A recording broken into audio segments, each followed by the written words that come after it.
Bioweapons. Was Ukraine some kind of Silicon Valley for bioweapons? And what's the connection between gain-of-function research and bioweapons? RFK's got some interesting things to say.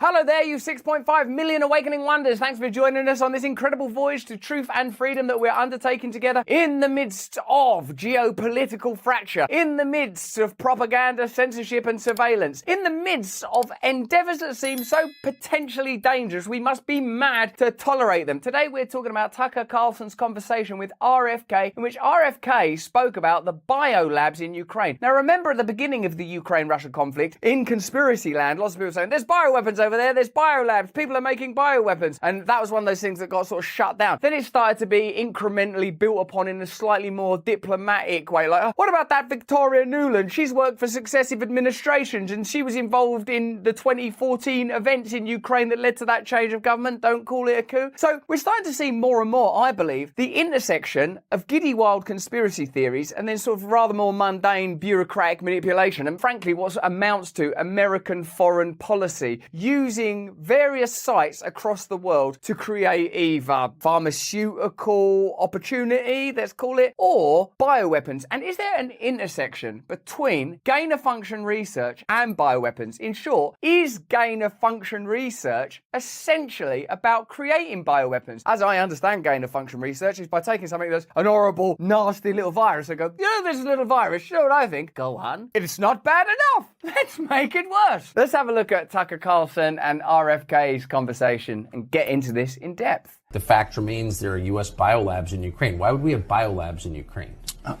We have biolabs in Ukraine because we're developing bioweapons. And, you know, and those bioweapons are using all kinds of new synthetic biology and CRISPR technology and genetic engineering techniques that were not available to previous generation, and they can make frightening stuff. A top-line consideration is whether or not you want bioweapons being developed. Are we not already in a precipitous state when it comes to global warfare? Don't we already have enough nuclear weapons to annihilate the planet many times over? Have we not recently seen the dangers of meddling in nature's domain, if you believe the Wuhan lab leak theory, for example, which hasn't been proven yet but seems increasingly likely, is probably in some way or another funded by your tax dollars, bioweapons. I don't know how else they're functioning. I don't know if they're doing fun runs or sort of car washes to raise money for these bioweapons. Presumably it's coming from American taxpayers at some point. When do we get to ask fundamental questions about how we want our civilization to be run? We just accept the fact that we're subject to the whims of global corporatism. That's what much of the frustration and tension is, I believe, that's not even articulately expressed. When you're dismissive of like MAGA people in their caps or people protesting for a whole host of reasons in the streets of the United States, there's a sense that things aren't right, things ain't fair, these institutions don't care about us, they're not listening, I'm angry. And just because you can't say what it is really is global corporations have taken over our democratic institutions, spend money abroad on things I don't care about and might actually be detrimental not only to my life but the life of the planet itself, and I'm sick of it, why don't I ever get to vote for it? How come I'm paying $700 towards relief for the Hawaii fires and yet $900 per annum so far on funding the Ukraine war? How much of that goes to biolab technology? Why did they lie about it in the first place? So many questions. You know what they'll say publicly? These biolabs, they're not dangerous, there's nothing to worry about. Why don't you want the Russians getting your hands on them then? Well, the Russians, you can't trust those guys. If in those biolabs all they're doing is racing mice through a maze, why are they so worried about the Russians getting in? You don't want the Russians getting in there. What if they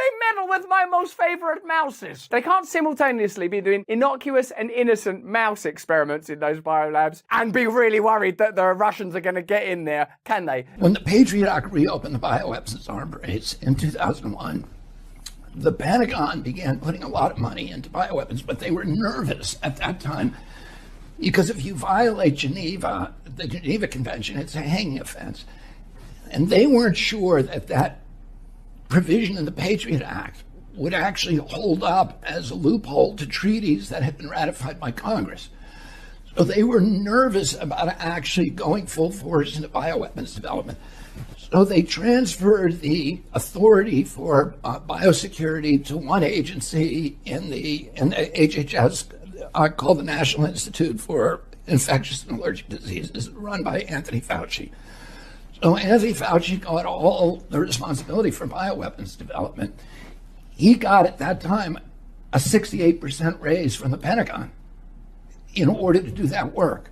When you hear a story like that, you realize there's more to political corruption within American governmental institutions than just Donald Trump saying that he won an election that other people say he didn't win. It seems that there's more complexity to it, because you don't really want someone who's in charge of a medical and health organization taking huge funds, getting huge pay rises, involved in gain of function research, involved in things that might be bioweapons, that take their funding from confusing agencies, that have relationships with big pharma. That's not the kind of clarity that we could have in our institutions, and I would argue should have. This is a health organization, so what do they do then? Well, they're solely focused on the well-being, welfare, and good health of American people. Also on the side, they're making terrifying weapons. That's not how you want it run. And do you notice that the Patriot Act was almost like the COVID of its age? There was a massive crisis and emergency in the form of the 9/11 attacks, and it was utilized to introduce a raft of regulation that meant that we could be surveilled, that meant that we could be censored, that meant we could be observed, that meant that people could be arrested for espionage under what increasingly looked like questionable circumstances. And also, somehow, they went, we're going to start a bunch of biolabs. Is it likely, let me know in the comments and the chat below, that the COVID pandemic was used in a similar way to introduce regulations, legislations, and ideas that previously people would have rejected out of hand as being an infringement on our civil rights? When there's an emergency or a crisis, it's used to create opportunities. And the Patriot Act, which pertains to an event 22 years ago now, is still being utilized to respond to what? Saddam Hussein still might have weapons of mass destruction. Every bioweapon needs a vaccine, so you develop them side by side, because in 100% of the cases when you deploy a bioweapon, there's blowback. Your side also gets sick. So in order to deploy one offensively, you need a vaccine to counter it. So you need to vaccinate your team before you deploy it. Is this one of those moments where we could step back as a species and say, are we heading in the right direction? Where you've got laboratories, where one part of the laboratory going, we're going to invent the most lethal, deadly, awful weapons to destroy the lives of innocent people abroad who we temporarily at this time don't agree with. You guys over there, come up with a vaccine for that, because it's inevitable, 100% likely in fact, that we're all going to get sick from this crazy thing. Who's funding this? You are! We spray her with the hose, leaving us relatively dry. Relatively? Well, there's bound to be some splashback.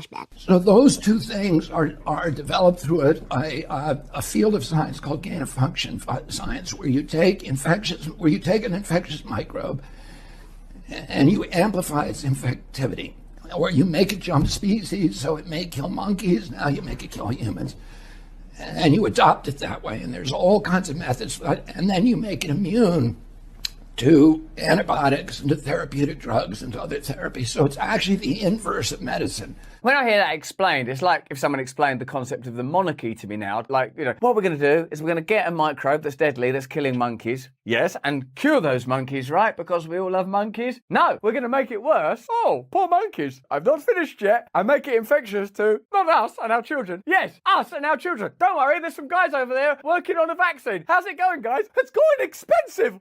Ah! If someone said, should we have kings and queens that we fund? I go, no, don't bother. Don't bother. It's a waste of money. Should we have a review around how we're organising society? No, let's keep it as it is. Maybe we can have it a bit different, but not much. For 2,800 years since Hippocrates, doctors have been trying to figure out how to make microbes less infectious and less deadly, and developed antibiotics and therapeutics to do that. Well, the guys who are involved in this, there's 36,000 what are called life scientists, but they're actually death scientists, who are now employed full-time in developing, microbes that can be used to kill people. How was work today? Quite good. What did you do? You know deadly viruses? Yes. Well, I made them much worse. Night. Did you wash your hands? No need. We've developed a vaccine. You can have it for free. I bought one home. But everyone else, let's have a look at this in more detail. The US military outsourced some of its biological weapons research to the government installed by the 2014 coup in Kiev, Democrat presidential hopeful Robert F. Kennedy Jr. has said in an interview. Isn't it ridiculous that we can't go, no, they would never do. The American government create biolabs in an unstable territory adjacent to a historic enemy? You can't rule it out, can you, as a possibility? This will probably get called conspiracy theory, fake news. It certainly did a few years ago, or at the beginning of the pandemic era and the beginning of the war and all this constant rolling, never-ending crisis that all seem to be snowballing into one another now, like gain of function research. It's like, get a news story, make it a bit worse. Here's your new news story. According to Kennedy, the bioweapons program has operated under the guise of life sciences research, such as gain-of-function experiments on viruses and other pathogens, ultimately overseen by Dr. Anthony Fauci, who headed the National Institute of Allergy and Infectious Diseases between 1984 and 2022. At the beginning of this, he gave so many public speeches and appearances that were sort of conciliatory and consoling, like he was just sort of Uncle Anthony Fauci. How are we going to handle this? How are we going to handle this? Well, you know, wash your hands, keep distance, wear your mask. If you need to go out, you can go out. Like, you know, it was all very sort of kind of friendly and avuncular. It's demonstrable that this is someone who's involved in gain-of-function research, serious and heavy payments. Dr. Fauci, give us vaccines.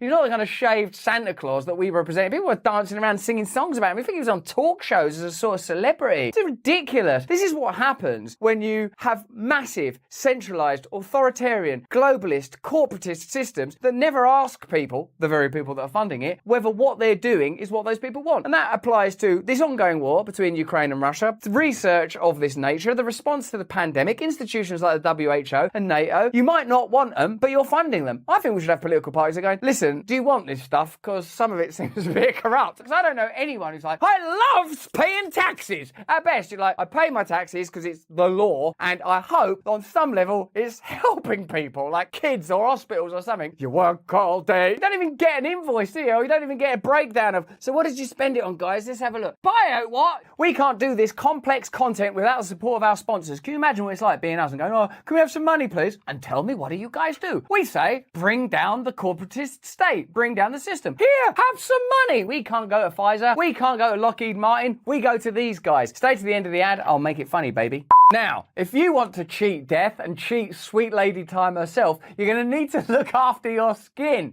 That is why I'm recommending Genucell Skincare. We need sponsors like Genucell Skincare. It's hard for us to get sponsors because we're radical and we're anti-corporate and all that stuff. Now, these guys at Genucell want you to look and feel your best. You're going to look young and gorgeous. That's why they've introduced their 3-step dark spot luxury system that works in just 3 minutes. Have you got 3 minutes? Stay there. If you're bothered by dark spots on your face or liver spots on your hideous hands, neck and chest, then this is the way to watch them disappear safely and quickly. Just before this video, I was just one enormous liver spot. I've smothered myself in Genucell. I've drunk down a pint of the stuff. I've never looked more beautiful. Their luxury system contains a dark spot corrector. Correct those dark spots. Some fancy sounding microdermabrasion and collagen builder thrown in for good measure. That's why I look so cool. And if you're not blown away by the results, you get your money back. You might go, hold on a minute, I'm still as hideous as I was yestermorn. So go to genucell.com/brand to order their new dark spot treatment system today and say goodbye to those pesky, stinking, wretched spots tomorrow. And as a special bonus, all 3 products are included in Genucell's most popular package for August. So you'll get their bags and puffiness serum also included, all for 70% off the retail price. Just go to genucell.com/brand. When some of these bugs escaped from laboratories in the US back in 2014, the Obama administration banned gain-of-function research, Kennedy added, so Fauci outsourced it overseas. Well, that can't lead to any problems unless there's a war and it leaks out of the labs because they're not properly looked after. Hopefully all that information isn't somehow being lost. 2019, Wuhan. A lot of them went to Ukraine, Kennedy told Carlson. I don't really want to hear Ukraine connected to anything other than there's this war there where Russia criminally invaded them and there's a humanitarian effort to support the people of Ukraine. Who's not down with that? We're all down with that, right? But then you sort of hear, oh God, another thing about Ukraine you should know, the president's son's got all sorts of really favourable deals with their energy companies. Oh, another thing, the American government have got a bunch of biolabs over there. I mean, like, what's next about Ukraine are we going to learn? A lot of them went to Ukraine, Kennedy told Carlson. While some of the research was moved to Wuhan, China laboratory, the suspected origination point for the COVID-19 pandemic. Like, these are sort of places that are on the news a lot, aren't they? Like Wuhan, Ukraine. What's the first thing you think of Ukraine? There's this war there where American taxpayers are funding it. Good. What's the first thing about Wuhan? Well, I've only really heard of Wuhan. Terrible wet markets. Do be careful in those wet markets. You could pick up something disgusting. But at a price that's right. Most of the research was funded by the Pentagon. That's weird, isn't it? Or by USAID, which Kennedy Kennedy described as a CIA cutout. That's extraordinary. So the deep state fund secondary agencies subcontract out to opaque, obscure endeavors that are difficult to understand and inventory. Certainly it's not the kind of transparency and clarity that Joe Biden was promising when he marched gleefully into office, is it? The US has long dismissed claims about the biological research laboratories in Ukraine as Russian propaganda, until senior State Department official Victoria Nuland confirmed their existence at a 2022 Senate hearing. The Pentagon continues to insist the research is neither illegal nor intended for military purposes. Okay, so we're just doing some research in Ukraine. Does Ukraine have chemical or biological weapons? Ukraine has biological research facilities, which, in fact, we are now quite concerned Russian forces may be seeking to gain control of. Isn't it odd what malevolence looks like these days? Just a nice, friendly-looking woman in a cardigan talking about biolabs in Ukraine and the concern that Russia might get hold of it while nervously fiddling with her pen. In this also is the modern assumption that there's nothing wrong with biolabs when America's in control of them, but if Russia's in control of them, suddenly they're bad. Either cluster bombs and biolabs are bad, or they're not. And we have to recognise that this is the kind of nihilism and lack of principles that's leading to the general dystopic feelings of a society falling apart that many of us are experiencing even beyond the confines of this mad conflict. If there's nothing to worry about in those biolabs, why is it a problem if Russia gets there? So we are working with the Ukrainians on how they can prevent any of those research materials from falling into the hands of Russian forces should they approach. What you're being asked to believe is that there's some fundamental difference between American research and Russian conduct. Like the Americans, come on guys, let's just create some new medicines to help everybody. Let's make this virus a bit worse, then make a vaccine so we can just help people. Wait a minute, we could use this to create a super weapon. It's not like it had an innocent purpose and then Russia is the agent of change and malevolence. It's plainly a pretty secretive and malfeasant endeavour that takes place on foreign soil because under the Obama administration it was decreed to be too dangerous to do in America. So they, as part of their deal presumably of supporting the 2014 coup that Victoria Nuland was by coincidence involved with, they're able to continue doing at least gain-of-function research, which according to RFK is synonymous with creating weapons. And in a way, if gain-of-function means you take a biological substance and you give it the ability to cross species, or you make it more infectious and bad and just hope to God that those guys in Wuhan are washing their hands and keeping the windows shut. That is a type of weapon. It's certainly irresponsible. Where I like to invite you to come with me is broad out and go, do you want this even happening? Can't we be doing something else? I find it offensive. Nuland's bizarre admission that Ukraine has biological research facilities that are dangerous enough to warrant concern that they could fall into Russian hands ironically constituted more decisive evidence of the existence of such programs in Ukraine than what was offered in 2002 and 2003 to corroborate US allegations about Saddam's chemical and biological programs in Iraq. Wow, that's more evidence than the world went to war on 20 years ago. That's a good way of putting it. Any attempt to claim that Ukraine's biological facilities are just benign and standard medical labs is negated by Nuland's explicitly grave concern that Russian forces may be seeking to gain control of those facilities, and that the US government therefore is right this minute working with the Ukrainians on how they can prevent any of those research materials from falling into the hands of Russian forces. What we're being invited to believe is an entirely innocent enterprise, but actually though, the Russians, they'll be able to put this in that jar and switch that on and turn on the Bunsen burner and knock over the mouse's cage and oh no, they've got a missile. That's what we're being invited to believe. And there's no doubt that like a bad person or a bad set of people could use almost anything to create chaos. But what I'm arguing is that the bad people are already doing that and you're funding it. The only reason to be quite concerned about these biological research facilities falling into Russian hands is if they contain sophisticated materials that Russian scientists have not yet developed on their own, which could be used for nefarious purposes, i.e. either advanced biological weapons or dual-use research that has the potential to be weaponized. You see how we're all having to develop this new vocabulary and get this new education? When I first heard dual-use research, it was reading RFK's book, and at that point it was like, oh god, this is a bit out there, isn't it? Even though it's obviously really thoroughly researched and actually quite dense. It's not a frivolous piece of writing, it's just some of the concepts and ideas in there are so out there, you think that can't be true. And then you just, a few weeks later, you read it in the news or you see a congressional hearing and they go, we're a bit worried about some of the stuff in the labs we might have left over there. If that fell into the wrong hands. I guess what I'm saying is now my starting point is they're probably up to some malevolent shit and they're probably going to lie about it. We probably have to break down all of these agencies and have a real overview of what it means to be America or the United Kingdom or whatever your country is. And go, is this what you want? Who is it now we're supposed to be scared of? Who's scarier than these lunatics that are there doing gain of function research and dual research and creating these labs and then having to admit, oh, sorry, we were involved in 2014 and oh, yes, we did have biolabs. The only way you could trust them is if on day one of the war, Joe Biden had gone, listen, this is a bit mental actually, because like Ukraine and Russia, you can see there's an escalating tension there. And I think morally we should support Ukraine because they're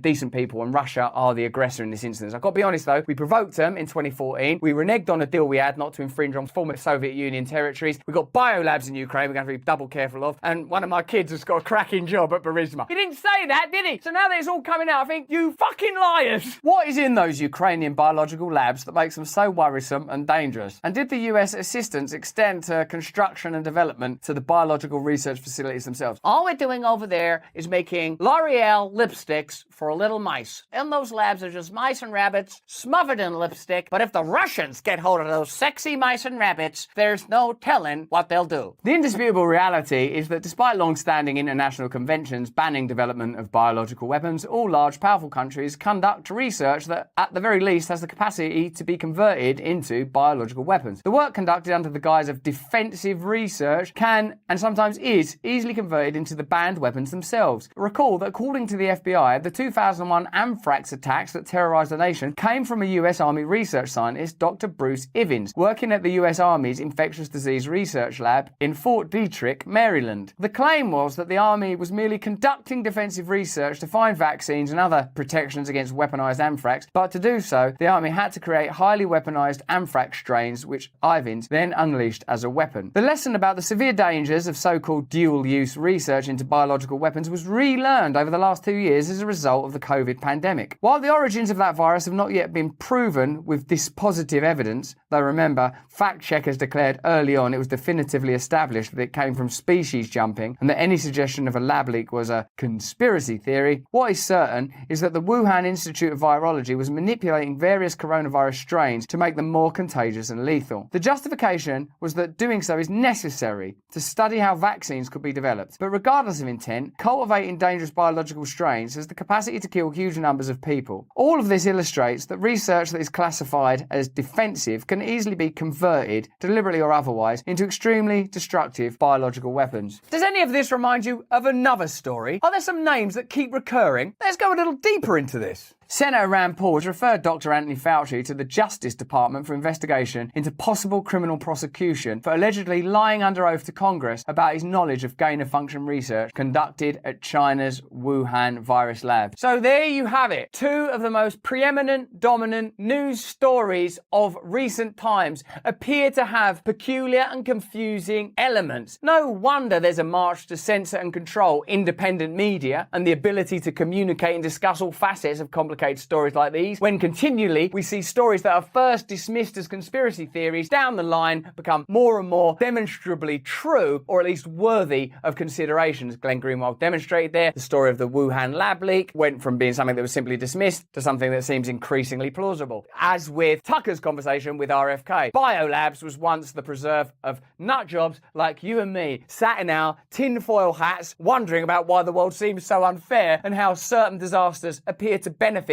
certain interests while annihilating life for ordinary people. But don't these laboratories give you the perfect metaphor? Irresponsible, for-profit research that advances the interests of the military-industrial complex that, if it fell into the wrong hands, could be devastating for the world. Isn't that the very kind of unchecked power that we need to stop through new democratic processes, through a new manifesto of politics, through new changes, through new politicians, I hope like RFK, that would bring these practices to an end right now. They're costly, they're dangerous, they should stop. But that's just what I think. Why don't you let me know what you think in the comments in the chat? If you like this video, have a look at either of these two. Remember, turn on the notification bell and subscribe. Watch our show in the other place. We stream every day. And if you're a football fan, football is nice. It's a fantastic distraction from all of this craziness. More important than any of that, though, is if you can, please stay free.